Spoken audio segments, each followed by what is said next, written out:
Assalamualaikum warahmatullahi wabarakatuh. Selamat datang di mata kuliah OOP. Di sini saya akan menjelaskan sebuah teknik OOP yang bernama abstraksi. Nah, abstraksi itu adalah proses dari penyederhanaan suatu kelas ya. Jadi kelas-kelas yang ada di dalam sebuah package itu disederhanakan, kemudian detail-detail informasi yang ada di dalam kelas itu kita sembunyikan.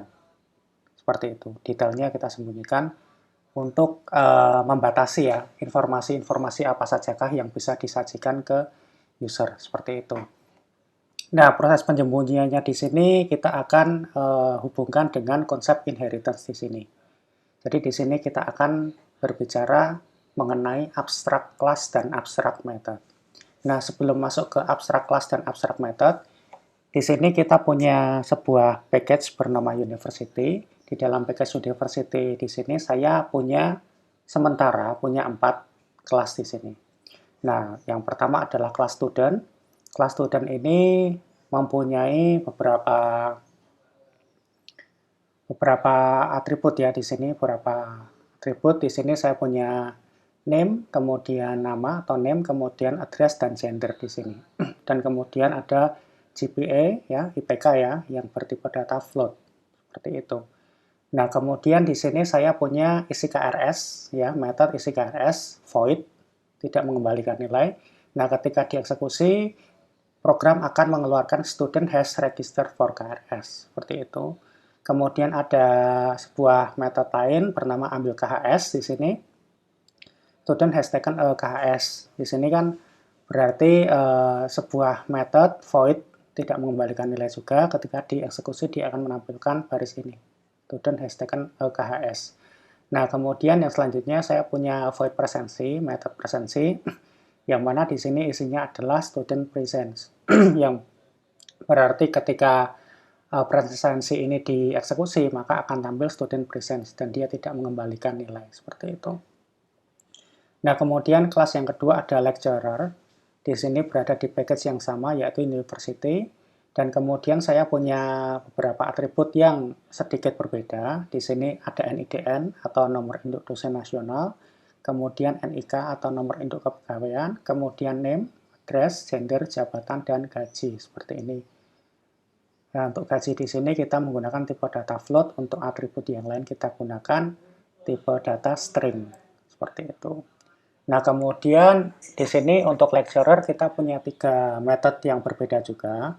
Di sini kita punya plot mengajar. Nah, ketika sebuah metode plot mengajar ini dieksekusi, sistem akan mengeluarkan lecturer has been allocated for class. Seperti ini, ketika kita eksekusi plot mengajar, dia tidak mengembalikan nilai karena dia void. Nah, kemudian untuk yang metode kedua, di sini kita punya ambil gaji. Di sini ketika dieksekusi, program akan mengeluarkan lecturer has taken payroll. Seperti ini. Sama juga void dan tidak mengembalikan nilai. Kemudian yang ketiga sama, ada presensi. Yang tadi sama ya dengan student ya. Di sini kita punya presensi yang berisikan lecturer presence. Dia akan ditampilkan seperti itu. Kemudian untuk yang kelas yang ketiga, saya punya staff yang berada di package yang sama yaitu university. Untuk atributnya saya punya NIK, name, address, gender, jabatan, dan gaji seperti itu.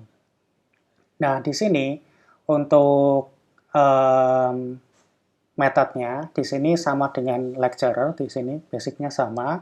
Di sini kita punya ambil gaji dan presensi, hanya saja untuk apa yang ditampilkan di sini ada sedikit perbedaan. Untuk lecturer tadi kita pakai lecturer has taken payroll, di sini kita ganti dengan staff. Demikian halnya dengan presensi seperti ini. Untuk kelas selanjutnya ada university demo. University demo ini adalah main class yang nanti dia akan mengeksekusi kelas-kelas yang lain di dalam satu package yang sama seperti itu. Nah, di sini kita punya 3 kelas ya, selain kelas utama, di sini saya punya student, lecturer, dan staff.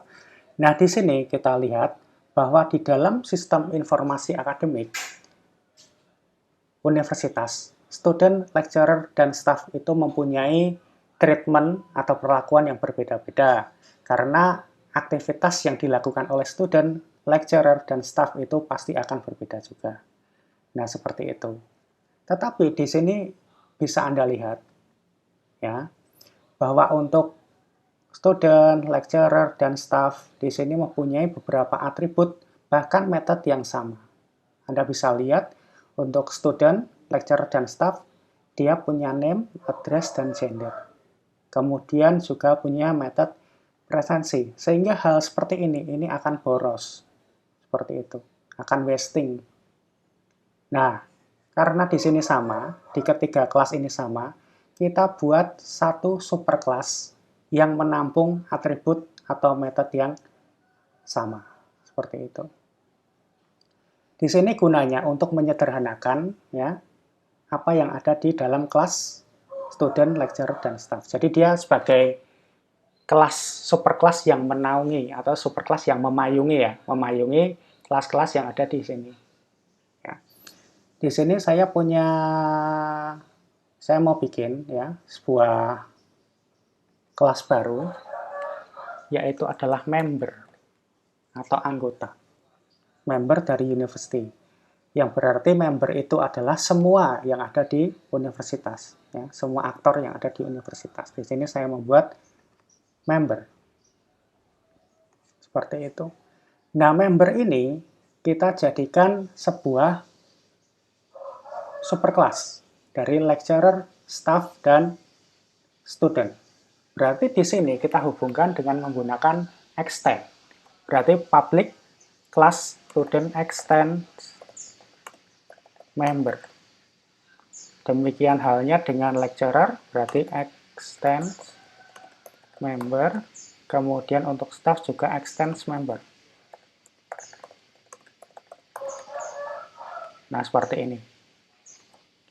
Jadi sekarang kita punya satu superkelas, yaitu member, dan punya 3 subkelas, yaitu student, lecturer, dan staff. Nah, gunanya member ini untuk menyimpan atribut-atribut dan metode-metode yang sama. Nah, seperti itu. Di sini yang sama adalah name, address, dan gender ya. Berarti di sini name, address, dan gender yang ada di student, lecturer, dan staff Anda pindahkan ke kelas member. Seperti itu. Jadi tinggal dipindah aja di sini. Di kelas member. Seperti ini.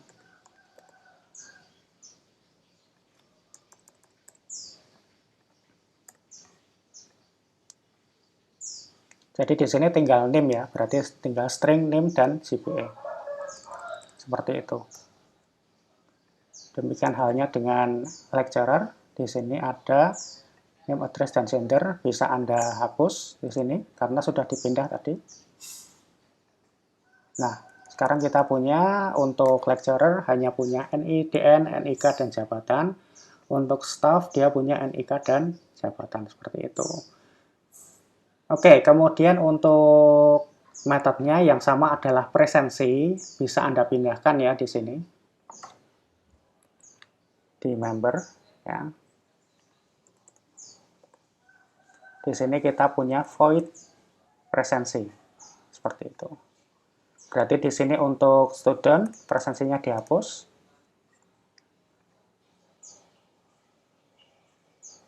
Untuk lecturer juga. Dan untuk staff juga. Nah, seperti ini. Jadi sekarang kita punya member, isinya seperti ini ya. Nah, sekarang pertanyaannya, di dalam kehidupan nyata, di dalam sistem informasi, apakah member ini akan bertindak sebagai aktor? Apakah kita membuat sebuah objek member? Kalau misalnya kita membuat objek member, apakah member itu bisa dibedakan antara student, lecturer, atau staff? Kan enggak kan? Seperti itu. Jadi, ketika kita membuat objek dari member, member ini sebenarnya masih abu-abu. Perlakuan dari kelas member ini kita akan melakukan apa kan kita nggak tahu. Beda halnya dengan student. Kalau misalkan Anda membuat satu objek dari student, objek itu dia akan diproses ya. Dia akan mendapatkan perlakuan sebagai student. Jadi dia bisa isi KRS, dia bisa ambil KHS, dia bisa melakukan presensi. Kalau misalkan objek dari lecturer, dia bisa melakukan presensi, dia bisa plot mengajar, dia bisa ambil gaji. Demikian halnya dengan staff, dia bisa ambil gaji seperti itu. Tapi kalau misalkan Anda membuat objek dari kelas member, dia kan bingung. Apakah dia bisa mengambil KHS, apakah dia bisa ambil gaji, kan abu-abu kan, seperti itu. Jadi untuk implementasinya, untuk member, ini tidak terjadi, ya, tidak terjadi di sistem informasi yang nyata, seperti itu. Jadi member ini abu-abu. Kalau ternyata satu objek dari member itu saya, misalkan contoh seorang dosen, ya, seperti itu, kan saya otomatis bisa mengambil gaji, oke benar. Tapi kalau misalkan member dari objek dari kelas member ini adalah mahasiswa, apakah dia bisa mengambil gaji? Kan itu sebenarnya tidak boleh, seperti itu. Jadi kita perlu batasi, member ini hanya sebagai kelas abstrak, seperti itu. Berarti di sini Anda batasi kelas member sebagai kelas abstrak.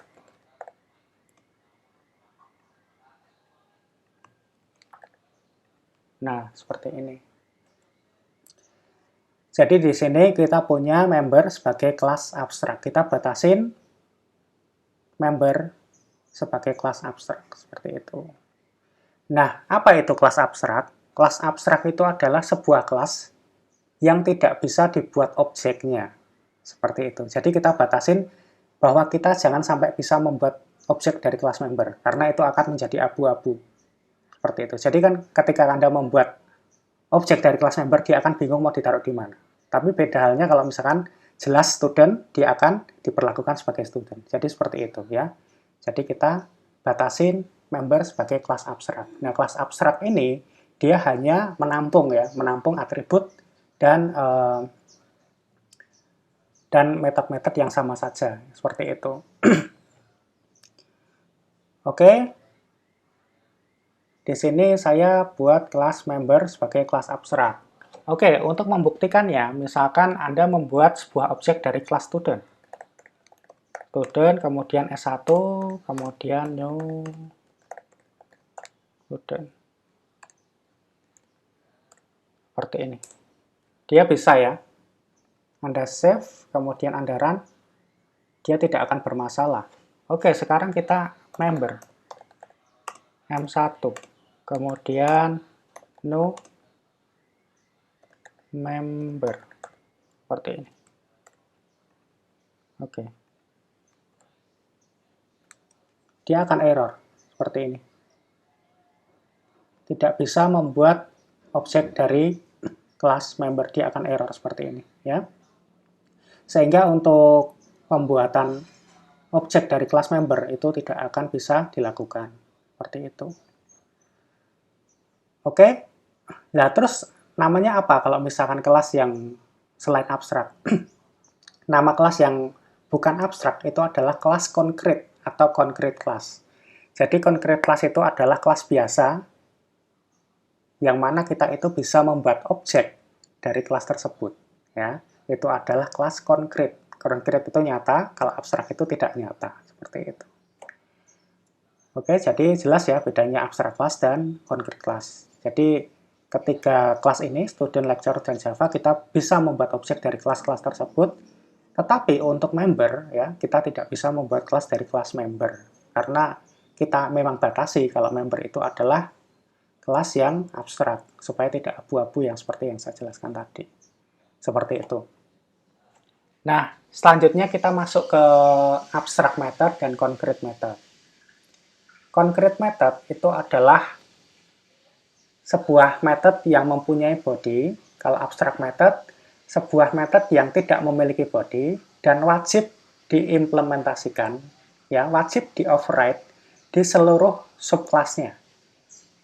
Saya ulangi lagi, kalau misalkan concrete method, dia adalah metode biasa yang seperti yang kita buat sebelumnya. Tapi kalau abstract method, itu adalah metode, ya, yang tidak mempunyai body, dan dia letaknya di abstract class, dan dia wajib diimplementasikan, wajib di-override di seluruh subclass-nya. Seperti itu. Contoh misalkan, saya jadikan presensi ini sebagai abstract method. Oke, berarti di sini kan saya jadikan abstrak. Abstrak void presensi. Ini salah karena kita masih mempunyai body. Student presents. Ini nggak boleh. Ya. Jadi di sini isinya Anda hapus. Dia tidak mempunyai body. Jadi di sini abstrak void presensi. Kemudian parameternya apa bebas. Kemudian Anda berikan titik koma seperti ini. Jadi seperti ini aja. Ini adalah abstrak method. Seperti itu. Nah, ketika saya save, saya save seperti ini. Nah, kenapa di sini akan error semua? Ya. Karena di sini kita tidak mengoverride ya, presensi. Nah, di student kita tidak punya presensi. Ya. Di lecturer kita tidak punya presensi, dan di staff juga tidak punya presensi. Nah, lain halnya dengan concrete method tadi. Ketika kita punya concrete method, ya, void presensi seperti tadi, otomatis presensi dia akan diturunkan di student, lecturer, dan staff. Kalau concrete method, tekniknya seperti itu. Jadi kita punya method di member, kemudian student, lecturer, dan staff dia mendapatkan ya, atau mewarisi ya, presensi yang ada di dalam kelas member. Nah, beda kalau misalkan abstract method. Abstract method itu Anda hanya menuliskan kontrak, menuliskan perjanjian di sini, abstrak void presensi, peraturan lah seperti itu intinya. Dan di sini presensi itu harus Anda override di student, lecturer, dan staff di subkelasnya seperti itu. Kalau misalkan Anda tidak mengoverride berarti akan error seperti itu, dan wajib di override di seluruh subkelasnya. Oke. Di sini saya override void presensi. Kemudian di sini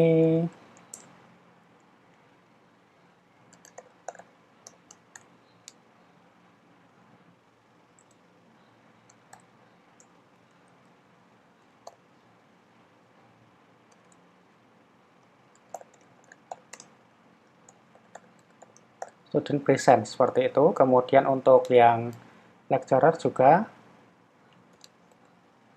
Oke, kita save dulu. Nah, untuk lecturer sama student, dia sudah berhasil dan tidak ada masalah karena presensi di sini, di abstract method, dia sudah di-override di kelas student dan kelas lecturer. Itu harus di-override oleh concrete method. Kalau misalkan di-override oleh abstract method, dia wajib di-override lagi. Seperti itu. Dan di sini Anda perhatikan kalau misalkan abstract method, di sini hanya ada di abstract kelas saja. Seperti itu. Nah, kemudian untuk yang staff, di sini masih error karena di sini saya belum melakukan overriding. Ya, di sini saya ganti di sini lecturer presents. Kemudian di sini staff presents. Nah, seperti ini. Kemudian saya save. Nah, di sini sudah tidak ada permasalahan lagi karena sudah saya override di kelas presensi sebagai concrete method seperti ini. Jadi di sini abstract method dia wajib di-override di seluruh subclass-nya sebagai concrete method seperti itu, ya. Oke, kemudian di sini masih salah di University Demo karena saya membuat objek ya dari kelas member, ini tidak boleh. Jadi ya udah, dia hanya menampung saja. Seperti itu, ya. Nah, di sini ini lebih cocok ya untuk diimplementasikan ya, karena di sini di kelas member dia mewajibkan seluruh ya, mewajibkan seluruh subkelasnya untuk melakukan presensi. Tetapi kita bisa memodifikasi apa yang ada di dalamnya sini, di bodinya. Misalkan presensi student menggunakan tanda tangan, kemudian presensi dari lecturer dan staff menggunakan sidik jari. Seperti itu. Tapi kalau misalkan di sini Anda jadikan concrete method di presensi sini, Nah, berarti untuk student, lecturer, dan staff dia melakukan sesuatu teknik atau hal yang sama. Misalkan void presensi, member melakukan presensi sidik jari. Misalkan isinya seperti itu. Oke lah, benar, student dan, lecturer dan staff menggunakan sidik jari. Tetapi apakah berlaku untuk student? Kan tidak. Seperti itu. Nah, ini gunanya abstrak method ya. Berarti di sini kita hanya melakukan perintah ya, yang wajib di override di seluruh subclass-nya. Seperti itu. Jadi abstrak method itu adalah method yang tidak mempunyai body dan dia wajib di override di seluruh subclass-nya. Override itu berarti untuk body-nya di sini terserah ya. Ya, yang penting override itu adalah namanya sama, parameternya sama, dan berada di kelas, yang satu subclass, yang satu superclass. Seperti itu. Nah, kalau misalkan untuk concrete method, di sini ketika Anda jalankan concrete method, itu kurang pas ya kalau menurut saya, karena kalau misalkan concrete method, ya di situ satu perintah saja, dan student, lecturer, dan staff, dia menggunakan. Nah, kalau misalkan kita menggunakan concrete method, berarti kan di situ ada satu concrete method, kemudian isinya adalah seperti itu ya, satu isi lah, isinya adalah seperti itu ya. Nah, kemudian misalkan sidik jari tadi, menggunakan sidik jari, nah itu kan kurang pas kalau misalkan diimplementasikan di student, seperti itu. Jadi, student, lecturer, dan staff hanya mewarisi saja kalau misalkan menggunakan concrete method yang ada di presensi di kelas abstrak. Jadi, kelas abstrak ini dia bisa menampung concrete method dan abstract method, tapi kalau misalkan untuk yang concrete class, ya, lecturer seperti ini, dia hanya bisa menampung concrete method saja, dia tidak bisa menampung abstract method seperti ini. Dan kemudian satu hal lagi, untuk abstract method, dia tidak bisa diberikan final. Ini tidak bisa. Final itu maksudnya apa? Final itu adalah perintah untuk method, di mana method itu sudah tidak bisa di-override lagi. Seperti itu. Jadi ketika kita menggunakan final untuk ambil gaji misalkan, ini boleh. Berarti ketika kita membuat sebuah subclass dari lecturer, ya, itu kita bisa mengoverride plot mengajar, tetapi kita sudah tidak bisa mengoverride ambil gaji, karena sudah kita tetapkan sebagai final method, seperti itu. Ya. Baik, cukup sekian untuk konsep abstraksi. Untuk nanti bagian demonya nanti bisa dicoba ya, dicoba seperti itu. Misalkan Anda coba buat sebuah objek, kemudian Anda run bagian concrete method atau abstract method, itu bisa dicoba-coba. Ya. Baik, sekian pemaparan dari saya terkait dengan abstraksi. Kurang lebihnya mohon maaf. Wassalamualaikum warahmatullahi wabarakatuh.